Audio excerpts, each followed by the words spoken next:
जीवन की इस यात्रा में सच्ची प्रसन्नता का रहस्य किसी बाहरी वस्तु या संबंध में नहीं, अपितु स्वयं की अंतरात्मा और मन की स्थिति में निहित है। प्रसन्नता कोई बाहरी वस्त्र नहीं जिसे केवल दूसरों से प्राप्त किया जा सकता है।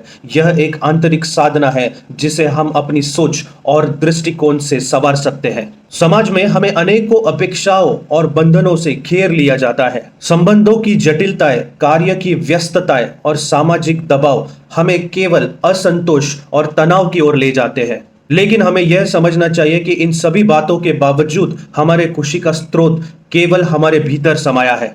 कोई भी संबंध, चाहे वो मित्रता हो या परिवार, कार्य की व्यस्तता हो या सामाजिक दबाव, हमें निराश होने की जिम्मेदारियां नहीं सौंपते। सच्ची प्रसन्नता एक साधना है जिसे हम बाहरी किसी भी परिस्थिति से स्वतंत्र होकर अभ्यास कर सकते हैं। जब हम मन की शांति और संतोष को प्राथमिकता देते हैं, तब ही हम जान पाएंगे कि असली खुशी स्वयं में है। यह कोई भौतिक वस्तु नहीं जिसे प्राप्त किया जाए, बल्कि यह एक मानसिक अवस्था है जिसे हम अपनी सोच, दृष्टिकोण और आत्म स्वीकृति से अनुभव कर सकते हैं। इसलिए जीवन की दौड़ में खुशी के लिए बाहरी तत्व की खोज ना करें। प्रसन्नता तुम्हारे भीतर का अमृत है जिसे केवल आत्म स्वीकृति और ध्यान के माध्यम से प्राप्त किया जा सकता है। खुद को खुशी की जिम्मेदारियां सौंपे और देखें, जीवन की वास्तविक मिठास तुम्हारी आत्मा को भर देगी।